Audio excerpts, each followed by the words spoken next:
Day 5 in trying to break this saber. So lots of comments with all types of power tools, so we're gonna use an angle grinder. Let's start by cutting the blades.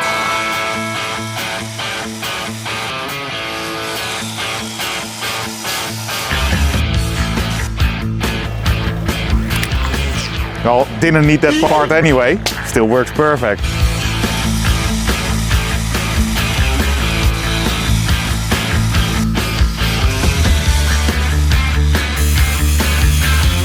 Let's sand it down and remove some of the sharp edges.